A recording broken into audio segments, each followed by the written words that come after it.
अभिमुक्त बोल रहे हैं, हे प्रभु आप काशीपुरी को अपनी राजधानी बनाइए। जिस नगर में हम बैठे हैं इस नगर को भगवान शिव आप अपनी राजधानी बनाइए।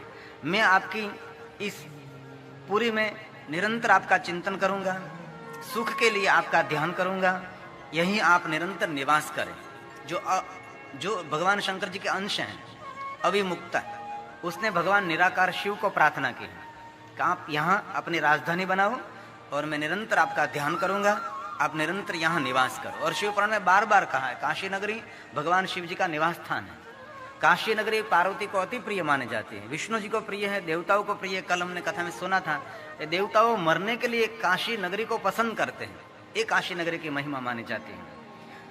और कहा आप ही मुक्तिदाता है। कौन? भगवान शिव। अभिमुक्त बोल रहे हैं कि भगवान शिव आप ही मुक्तिदाता हैं, कामनाओं को पूर्ण करने के लिए आप ही समर्थ हैं। और पहले बहुत बार हमने कहा और बार बार हम तो कथा के माध्यम से बोलते रहते हैं कि सभी कामनाओं की पूर्ति के लिए भगवान शिव का ही आराधन करना चाहिए। अन्य देवता कामना पूर्ण कर सके न कर सके, लेकिन शिव उपासना से सभी कामना की पूर्ति रहती है। ऐसा शिव महापुराण में बार बार कहा है। राम जी के पिता दशरथ ने अपने पुत्र कामना पूर्ति करने के लिए किसकी साधना की? भगवान शिव की उपासना की, जो बहुत बार हमने ये कथा कह चुके हैं, इसीलिए ये कथा को हम दोहराते नहीं है। रोज कोई नई कथा, नया संशोधन, अनसुनी बात, जन तक पहुंचे नहीं ऐसी बात हम कहने का प्रयास करते हैं। एक ही कथा ये सिर्फ मनोरंजन नहीं है। कथा गंभीरता को समझना चाहिए। हमारी सनातन की परंपरा, स्थान की महिमा क्या होती है, स्थान की क्या गरिमा है। और शिव महापुराण में इसमें इस अध्याय में कहा है कि यहाँ आकर कोई भी मनुष्य जप तप साधना उपासना अनुष्ठान और कुछ भी पूजा अर्चन यहाँ आकर आपसे न हो सके। वहां तक कह दिया यहाँ आकर आप स्नान भी न कर सको। नहाना चाहिए, जरूरी है स्नान करना, लेकिन आपसे स्नान भी न हो सके यहाँ आकर, तो भी ये नगरी पुण्य देने वाली नगरी है। कितनी श्रेष्ठता माने जाते हैं। यहाँ कोई दान सेवा उपासना अनुष्ठान कुछ भी न हो सके, आपसे कुछ भी न हो सके, सिर्फ यहाँ निवास मात्र से पुण्य देने वाली नगरी ये वाराणसी, ये काशी नगरी मानी जाती है। ये उनकी महिमा है। अभिमुक्त ने कहा है भगवान महादेव को, सभी भक्तों की कामना की पूर्ति के लिए, सभी प्राणियों को मुक्ति देने के लिए भगवान शंकर जी आप इस नगर में निवास करें। और कहा जगत पर उपकार करने के लिए पार्वती सहित यहाँ आप निवास करें। महादेव आप अकेले नहीं, सा अम्बा सहित, अम्बा के साथ सांब सदाशिव, भगवान यहाँ आप नित्य निवास करें। और शिव महापुराण में बार बार कहा है कि काशी नगर में भगवान शंकर जी पार्वती सहित निवास करते हैं। हमारी कोई चक्षु नहीं कि हम भगवान शिव और पार्वती को देख सकें, लेकिन यहाँ कहा योगी महापुरुष उसका एहसास कर सकते हैं, उसका अनुभव कर सकते हैं। जिस नगर में हम विराजे हैं इस नगर की ये महिमा मानी जाती है। और कहा हे सदाशिव आप यहाँ निवास करते हुए संसार रूपी समुद्र में पड़े हुए दरेक प्राणियों को आप उसका तारण करें, सभी जीवों का निरंतर उद्धार करें। भगवान शिव भक्तों की मनोकामना पूर्ण कीजिए। हे शिव जी हमारी बारंबार आपको प्रार्थना है। रुद्रदेव ने निराकार को कहा है, भगवान शिव जी को कहा है कि आप सबका उद्धार करें, सबका कल्याण करें। बार बार मैं प्रार्थना करता हूँ। ये सभी श्लोक है, लेकिन सभी श्लोक गाने में किसी के समझ में रहे न रहे, इसीलिए सभी श्लोक हम गाते नहीं हैं। गा सकते हैं लेकिन ज्यादातर समझाने का प्रयास करते हैं। और जो शिव महापुराण में कहा है वही कहने का प्रयास करते हैं। कोई उपजी हुई बातें नहीं, कोई बनी बनाई बातें नहीं। जो भगवान व्यास जी ने कहा है उनके ही शब्दों में हम कहने का प्रयास करते हैं। और प्रयाग तीर्थ में सूत पुराण जी शैनक ऋषि को, शैनक महात्माओं को कहते हैं प्रयाग तीर्थ श्रेष्ठ तीर्थ माना जाता है। ये कथा प्रयाग तीर्थ में सूत पुराण जी भगवान वेदव्यास के सद शिष्य हैं, सभी महात्माओं को सुना रहे थे। सूत पुराण ने कहा इस प्रकार राजेश्वर भगवान शंकर विश्वनाथ से प्रार्थना किए जाने पर लोक पर उपकार करने के लिए यहीं निवास करने लगे भगवान शंकर जी। अभिमुक्त ने भगवान महादेव को बार बार प्रार्थना करते हुए, कौन? राजेश्वर भगवान शंकर के लिए कितने सुंदर शब्द का प्रयोग किया है। राजेश्वर भगवान शंकर विश्वनाथ प्रार्थना करते हुए भगवान शंकर जी लोक पर उपकार करने के लिए भगवान स्वयं शिव जी काशी नगर में निवास करने लगे। भगवान यहाँ रहते हैं। जिस दिन से सदाशिव जी ने काशी में निवास प्रारंभ किया उसी दिन से यह नगरी सर्वश्रेष्ठ हो गई।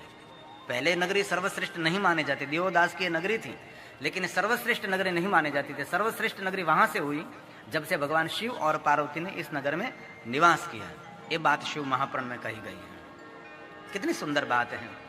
और बाद में अध्याय नंबर 23 में सुंदर सुंदर भगवान महादेव के लिए कहा है, बहुत सुंदर है, ज्योतिर्लिंग के महात्म्य के लिए कहा है। और ऋषि मुनि बोले, जो कथा सुन रहे प्रयाग तीर्थ में, सूत पुराण को प्रश्न कर रहे कि हे सूत पुराण जी, हे प्रभु, हे सूत जी, भगवान वेदव्यास के सदशिष्य, यदि यह वाराणसी नाम की महापुरी इतनी पवित्र है तो आप इस नगरी का एवं अविमुक्त ज्योतिर्लिंग का प्रादुर्भाव, उसका प्रभाव, उसकी महिमा सुनाओ। वास्तव में जो वास्तव में विश्वनाथ कहते हैं ना, बाबा विश्वनाथ, उसका नाम ही अविमुक्त महादेव है। क्योंकि जहां जहां जिसने लिंगों की स्थापना की उनके नाम से भगवान शिव रहे। अनुग्रह लोका नाम लिंग रूपेण सतमहा, राम जी ने साधना की, जहां जहां राम जी ने भगवान महादेव के लिंगों की स्थापना की, और बहुत सारे लिंगों के यही नाम रहा ना, रामेश्वर। रामेश्वर एक नहीं है, अगणित रामेश्वर है। जहां जहां प्रभु राम गए वहां वहां भगवान राम ने अपने कर कमलों के द्वारा लिंग की स्थापना की। असंख्य लिंगों की स्थापना भगवान श्री राम जी ने की।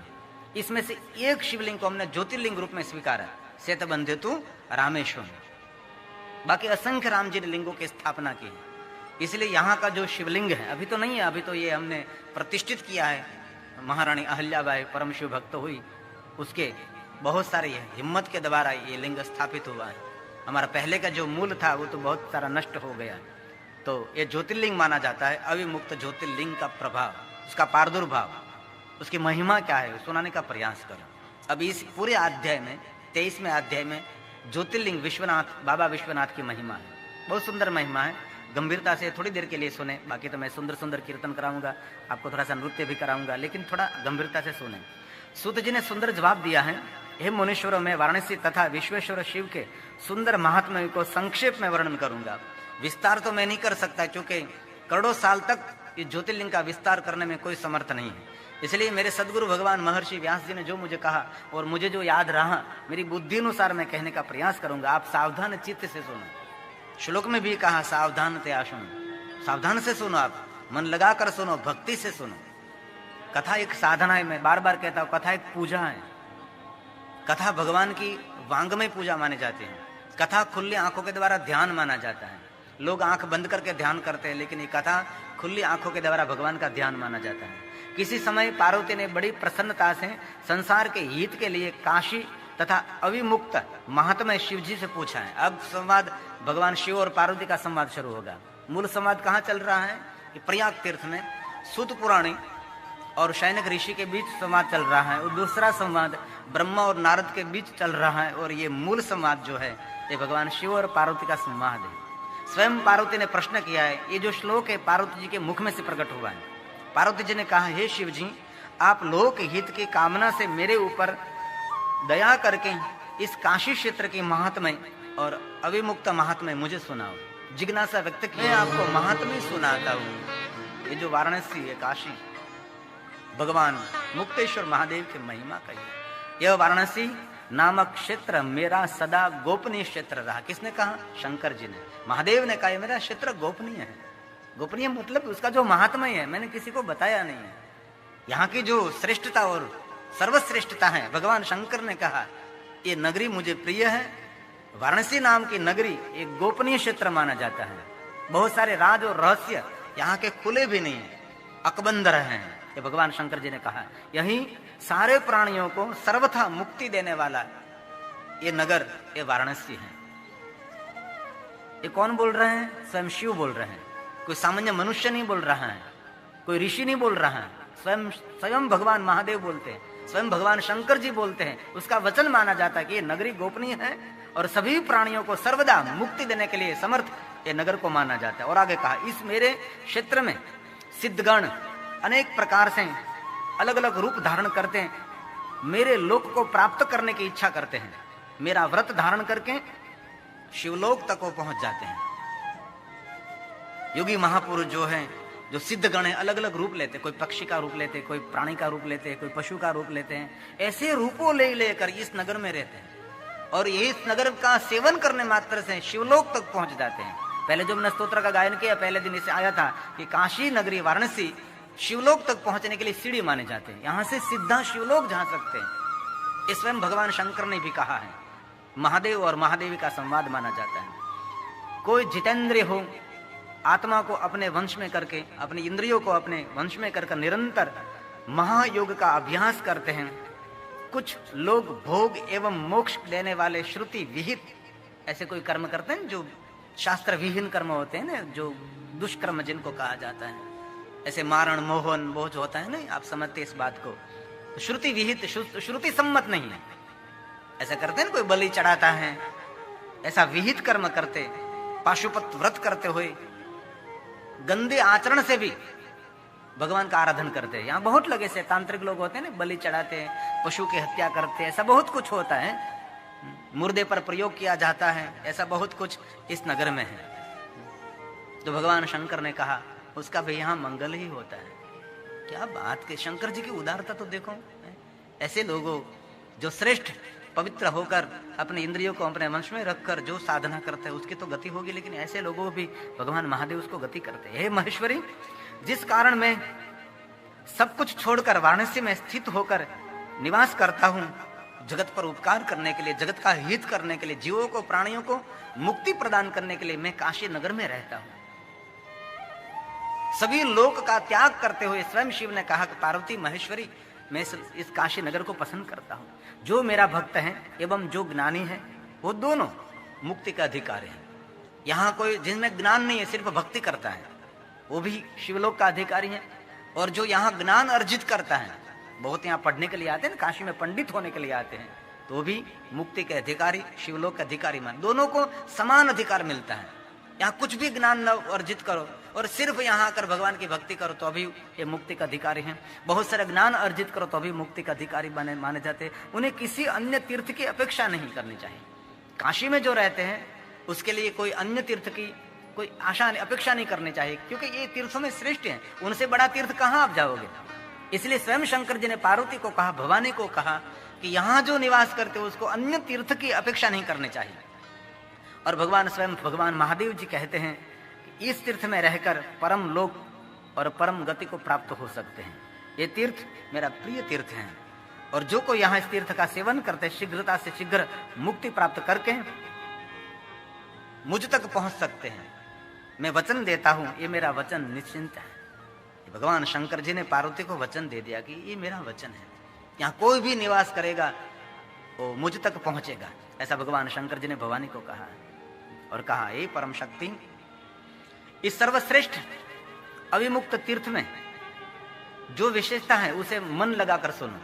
इस तीर्थ की बहुत सारी विशेषता जो शिव महापुराण संबद्ध है, जो हम जानते हैं सुनते वो तो है ही, लेकिन शिव महापुराण में कुछ अलग सा तीर्थ के लिए बहुत कुछ कहा है।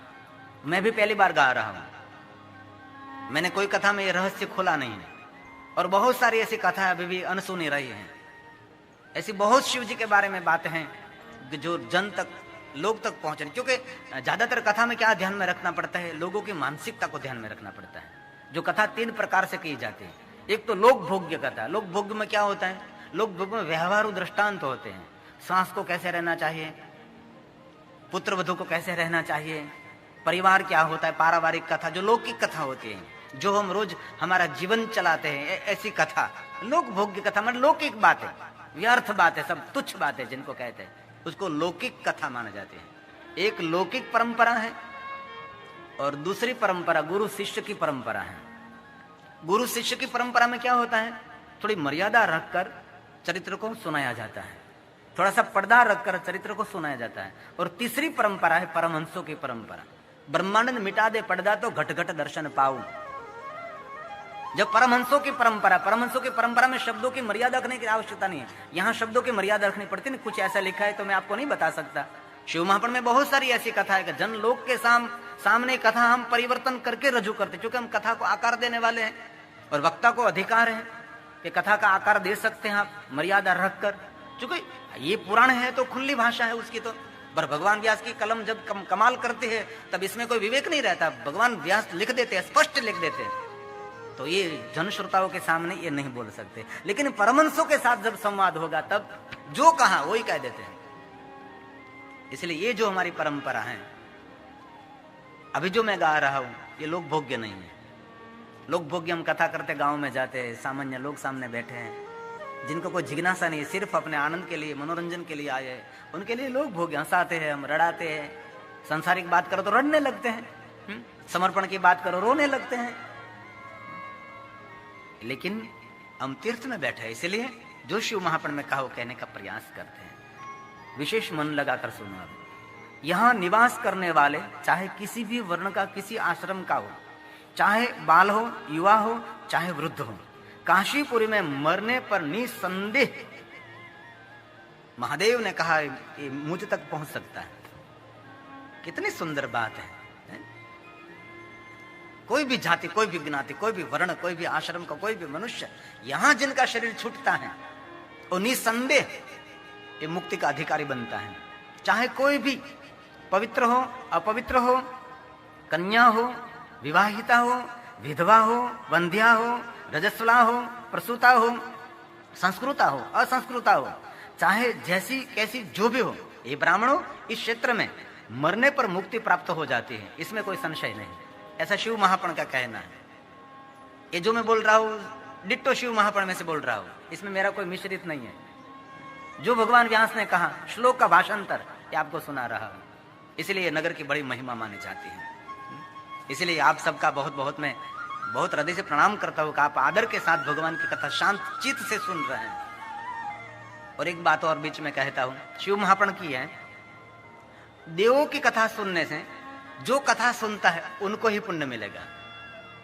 देव और महादेव में क्या फर्क है ये मैं दिखाना चाहता हूं। देवों की कथा सुनते हैं, जो कथा सुनते हैं उनको ही पुण्य मिलता है, लेकिन महादेव की कथा की विशेषता ये माने जाती है, जो कथा सुनता है उनको तो पुण्य मिलता है, लेकिन उनके पूरे परिवार को पुण्य मिलता है।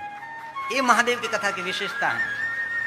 तो महात्मा ने प्रश्न किया कि ऐसा क्यों, ऐसा क्यों?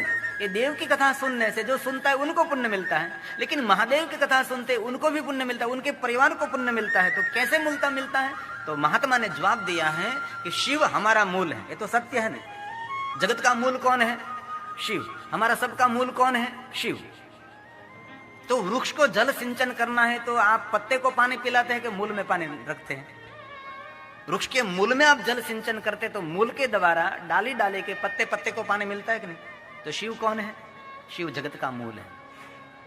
इसलिए एक व्यक्ति कथा सुनते आपका पूरा जो वृक्ष है, आपका पूरा वृक्ष है ना, इतना बड़ा परिवार फैला हुआ, इस पूरे परिवार को पुण्य मिल, यहां को आया नहीं आया ऐसे कोई बात नहीं। और कहा, हे देवी आप सावधानी से सुनो, ये मुक्ति देने वाला नगर है।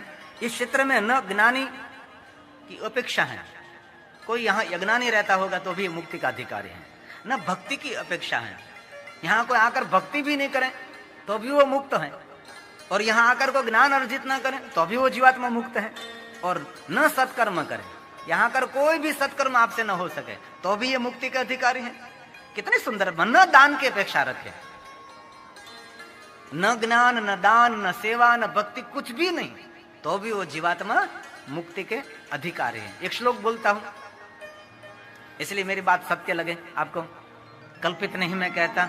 इस नगर की जो महिमा है, इस नगर की जो श्रेष्ठता है, ज्ञानापेक्षा। श्लोक नंबर 18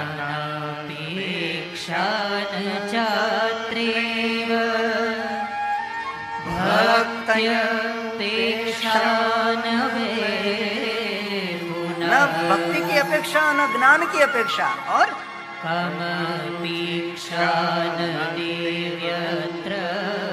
न देव अर्चन की अपेक्षा, और दानापेक्षा, न कोई दान की अपेक्षा। बाकी तो तीर्थ में जाकर दान करते हैं ना, तीर्थ में जाकर दान करते, तीर्थ में जाकर तीर्थ देवताओं की पूजा करते, तीर्थ में जाकर सेवा करते, तीर्थ में जाकर तीर्थ भोजन कराते, सब कुछ कराते हैं ना। लेकिन काशी में कुछ भी आवश्यकता नहीं मानी जाती। यहाँ कोई तीर्थ भोजन नहीं, यहाँ कोई विशेषता नहीं। क्या बात कही, देखो तो सही है। मैं तो बहुत समय से पुराण पढ़ रहा हूं, लेकिन इतनी महिमा कहीं तीर्थों के नहीं बताई जो काशी की महिमा बताई है। अब तो मैं रोज रोज भगवान विश्वेश्वर महादेव बाबा को प्रार्थना करता हूँ, काल भैरव अन्नपूर्णा को, कि मुझे भगवान ऐसे ऐसे सुंदर सुंदर मुझे सज्जन को मिला हो कि हर साल में 9 दिन मैं काशी विश्वनाथ के सानिध्य में आपकी सुंदर सुंदर कथा लेकर आता रहूं। पहली बार मैं आया था, ये सब कुछ मैंने नहीं सुनाया था, कुछ भी नहीं गाया था, ये पहली बार मैं गा रहा हूं।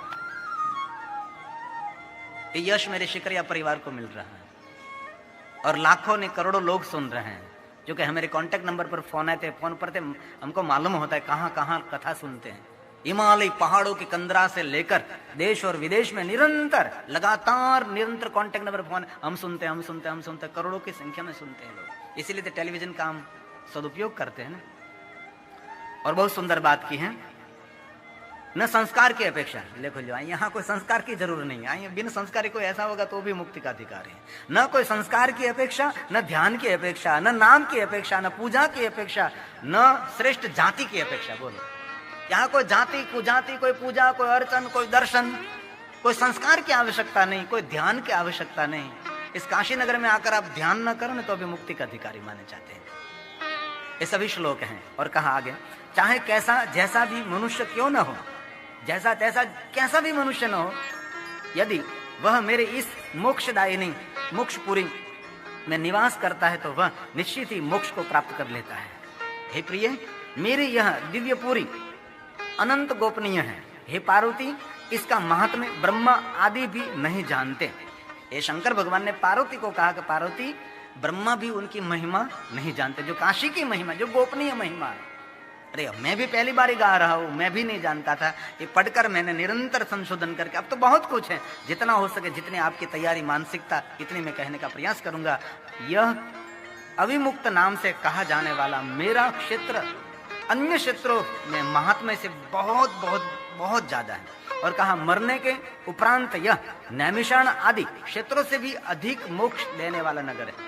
गया तीर्थ है, प्रयाग तीर्थ है, नैमिषारण्य है, सभी तीर्थों से बहुत अलग सा महात्म्य, श्रेष्ठ महात्म्य काशी नगर का माना जाता है। अब तो बंद हो गया, पहले तो लोग स्पेशल काशी में करवत मिलाने के लिए आते थे ना, अपने स्वयं को मृत्यु को आमंत्रित करके यहाँ देह का त्याग कर देते थे। बाद में तो अब तो लगभग तो नहीं होगा ना, अब तो करवत नहीं शुरू है ना, पहले तो करवत काशी करवत मिला मृत्यु के लिए जाते थे। ये काशी नगर था, बहुत कुछ था, लेकिन बहुत कुछ समय बदलने के बाद परिवर्तन भी हो रहा है। पंडितों ने इस अविमुक्त क्षेत्र को धर्मस्थान समान सत्य कहा एवं मोक्ष स्थान तुल्य माना है। और इसीलिए यह क्षेत्र तीर्थ और स्थान और शिव जी का निवास स्थान, मनुष्य के लिए सुख और शुभ और सभी मनोकामना करने के लिए श्रेष्ठ तीर्थ माना जाता है। कोई भी प्राणी अपनी इच्छा अनुसार भोजन करें, अपनी इच्छा अनुसार खाते रहो, दिवस रात्रि भोजन करते रहो, यहाँ कोई उपवास करने की आवश्यकता नहीं है। कहीं तीर्थ में तो जाना पड़ता, तीर्थ में जाकर हम उपवास करते हैं, लेकिन यह शिव महापुराण में कहा, इस काशी नगरी में, अविमुक्ति नगरी में कोई चाहे जो भोजन करें, शयन करें, क्रीड़ा करें, आदि विविध क्रियाओं करें, करने पर भी अविमुक्ति में मर जाने के बाद वो मोक्ष के अधिकारी है। देखो, यहाँ पाप करने वाला भी मोक्ष का अधिकारी माना जाता है। ये भगवान स्वयं महादेव बोलते हैं, मैं नहीं कहता। इसलिए मेरे पास कोई प्रश्न का जवाब नहीं, लेकिन जो शिव पुराण में कहा वो कहने का मैं सिर्फ प्रयास करता हूँ। काशीपुरी में सहस्त्रों पाप करते भी, हजारों पाप करके काशी नगरी में पिशाच होने के लिए भी जीवात्मा तड़पते हैं। यहाँ कोई भूत का शरीर मिले तो भी भाग्यवान समझना। मरने के बाद प्रेत होते ना, मरने के बाद पिशाच हो जाते हैं, मरने के बाद प्रेत आत्मा, तो काशी नगर में प्रेत बनना वो भी श्रेष्ठ माना जाता है। भगवान महादेव को कहे, भगवान महादेव को हमारा कुकर्म हो और हम भूत बने तो भूत काशी का ही भूत बनेंगे हम, अन्य कोई क्षेत्रों में हमको भूत नहीं बनना, यहाँ ही हम रहेंगे भूत बनकर। जो अब तो वर्तमान युग में भूत कहीं देखने के लिए जाना नहीं पड़ता, आजकल के भूत तो जींस पैंट पहनकर ही घूमता फिरता रहता है, इसलिए आजकल तो भूत कहाँ दिखे। पहले तो भूत राक्षस को पहचाने जाते थे, अब तो डाकिनी शाकिनी को कैसे पहचाने। तो कहा, काशीपुरी में हजारों पाप करने के बाद भी प्रेत बनने का अवसर मिले तो भी जीवात्मा भाग्यवान जाते हैं। और कहा, बहुत सारा पुण्य अर्जित करते हुए, करोड़ों यज्ञ करते हुए इंद्रपुरी मिले आपको। हजारों यज्ञ करो और आपको इंद्रपुरी मिले, तो इंद्रपुरी को स्वीकारना नहीं चाहिए। क्या स्वीकारना चाहिए? काशी सेवन स्वीकारना चाहिए, काशी नगर को स्वीकारना चाहिए। इंद्रपुरी उनके आगे कुछ भी नहीं, ये काशी नगर की महिमा है। इसलिए यहाँ जो रहते हैं उसके तो भाग्य की सराहना हम कैसे कर सके, लेकिन हम तो 9 दिन के लिए आए हैं, तो बहुत बड़ी बात काशी नगर की। थोड़ी बातें मैं आपको सुना दूं, बाद में सुंदर कथा सुनाने का प्रयास करूं। इसलिए मुनिजन सब कुछ छोड़कर काशीपुरी में सेवन करते, काशीपुरी में रहते मुनिजन, जो महात्मा है, जो वैरागी, जो त्यागी है, और इस भगवान महादेव अविमुक्ति लिंग की पूजा अर्चन, सदाशिव का ध्यान करते, जो महात्मा लोग हैं। सभी तीर्थों को त्याग करके ज्यादातर मुनि जन महात्मा लोग काशी नगर में रहने का प्रयास करते हैं। क्या बात कही है। हे प्रिय, मनुष्य जिस फल की कामना कर रहा, तप करने के बाद इस फल को प्राप्त कर सकता है। मैं उन्हें निश्चय ही सब कुछ उस फल को प्रदान करता हूँ। यहाँ कोई आकर तप करे, साधना करे कोई कामना की वृत्ति के लिए, तो भगवान शिव ने कहा है कि उसकी कामना की मैं पूर्ति करूंगा। कितनी सुंदर बात है। यहाँ कर कोई कामना, कोई विशेष कोई कामना है तो आप यहाँ 9 दिन 11 दिन 40 दिन रहकर कोई अनुष्ठान करे कोई, तो महादेव ने वचन दिया पार्वती को, मैं उसकी कामना पूर्ति करूंगा। ये बात कही है, कितनी सुंदर बात है। और कहा जो यहाँ शरीर का त्याग करते हैं उन्हें कर्म के बंधन में नहीं पड़ना पड़ता। यहाँ कर्म बंधन नहीं रहता, बाकी तो कर्मों का फल तो भोगना ही पड़ता है। लेकिन शिव जी ने पार्वती को कहा है कि यहाँ रहते हुए कर्म के बंधन में वो फंसना नहीं, वो पड़ता नहीं। मैं उन्हें मरने के पश्चात सायुज्य मुक्ति प्रदान करता हूँ। उनकी मुक्ति के लिए कोई साधना, कोई उपासना, कोई विशेष प्रकार से पूजा करने की आवश्यकता नहीं है। भगवान शंकर ने कहा यहाँ कोई रहकर अपनी कामना की पूर्ति करे और कोई कर्म के बंधन में पड़ता नहीं। और कर्म के बंधन में पड़ा हुआ भी जो मनुष्य यहाँ निवास करता है उनको मैं सायुज्य मुक्ति को, मुक्ति के प्रकार ने बहुत सारे मुक्ति हैं, इनमें सायुज्य मुक्ति भगवान शंकर जी प्रदान करते हैं। देवता तथा ऋषियों के सहित ब्रह्मा, विष्णु, सूर्य एवं अन्य महात्मा गण यहाँ रहकर मेरी उपासना करते हैं। यहाँ कौन रहते हैं? सब यहाँ रहते हैं। देवता, ऋषि, मुनि, ब्रह्मा, विष्णु, सूर्य, चंद्र, अनेक महात्मा गण यहाँ काशी में रहकर मेरी उपासना निरंतर करते हैं। हेलो फ्रेंड, राधे राधे, हर हर महादेव। तो कैसे हैं आप सब? आई होप आप सब अच्छे होंगे। तो भक्तों, आज हमने गुरु जी के द्वारा काशी की महिमा सुनी। काशी एक ऐसा क्षेत्र है शिव जी का, वहाँ पर जाने बस से हमारे सभी पाप नष्ट हो जाते हैं। वहाँ के विश्वनाथ शिव जी के दर्शन करने मात्र से हमारे सारे मनोकामनाओं की पूर्ति होती है। तो चलिए थोड़ा सा जानते हैं। काशी भूमि की महिमा अपार है, जिसे भगवान शिव की नगरी और मोक्ष का द्वार माना जाता है। यह हिंदू धर्म में एक अत्यंत पवित्र शहर है, जहाँ मृत्यु को मोक्ष प्राप्ति का साधन माना जाता है, जिसे काशमरणम मुक्तम कहा जाता है। काशी की महिमा के कुछ प्रमुख पहलू हैं, तो चलिए जानते हैं। मोक्ष की प्राप्ति। काशी में मृत्यु होने पर मान्यता है कि भगवान शिव स्वयं उस व्यक्ति के कान में राम नाम का उच्चारण करते हैं, जिससे उस व्यक्ति को मोक्ष की प्राप्ति होती है। काशी को भगवान शिव का निवास स्थान माना जाता है और यह उनका प्रिय शहर है। काशी को प्रकाश देने वाली नगरी भी कहा जाता है, जहाँ से ज्ञान का प्रकाश चारों दिशाओं में फैलता है। काशी को आदिमुक्ति क्षेत्र भी कहा जाता है, जिसका अर्थ है कि यह क्षेत्र कभी भी भगवान शिव द्वारा त्यागा नहीं गया है। पुराणों में वर्णन है। काशी की महिमा का वर्णन कई पुराणों में किया गया है, जैसे कि स्कंद पुराण में, जिसमें लगभग 15,000 श्लोक में काशी महिमा का वर्णन है। काशी का गंगा नदी से गहरा संबंध है और वहाँ गंगा नदी में स्नान करना भी अत्यंत शुभ माना जाता है। विश्वनाथ मंदिर। काशी विश्वनाथ मंदिर जो भगवान शिव को समर्पित है, यहाँ एक प्रमुख मंदिर है और इसे स्वर्ण मंदिर के रूप में भी जाना जाता है। काशी न केवल धार्मिक रूप से महत्वपूर्ण है, बल्कि यह एक महान सांस्कृतिक केंद्र भी है, जहाँ विचित्र धर्मों का संस्कृतियों के लोग आते हैं। संक्षेप में, काशी एक पवित्र और पौराणिक शहर, जहाँ धार्मिक और सांस्कृतिक महत्व के साथ साथ मृत्यु को भी मोक्ष का साधन माना जाता है। काशी के बारे में एक और महिमा है। कहते हैं कि काशी से गंगा जल कभी नहीं लाया जाता, क्योंकि वहाँ जो गंगा जल में जीव जंतु होते हैं वे सभी मोक्ष के अधिकारी हैं। इसलिए वहाँ से किसी भी जीव जंतु को न गंगा जल के साथ में वो भी जीव जंतु कुछ आ जाएंगे। इस वजह से वहाँ पर काशी से गंगा जल कभी नहीं लाया जाता है। तो भक्तों, आपने इस वीडियो में काशी की महिमा सुनी। तो भक्तों, अगर आपको ये वीडियो पसंद आया है तो हमारे चैनल डिस्कवरी ऑफ धर्मा को सब्सक्राइब जरूर कीजिएगा, और ऐसी वीडियो देखने के लिए हमारे चैनल डिस्कवरी ऑफ धर्मा को सब्सक्राइब जरूर कीजिएगा। मिलते हैं एक अगली नई कथा के साथ। राधे राधे, हर हर महादेव। कमेंट बॉक्स में हर हर महादेव अवश्य लिखें। धन्यवाद।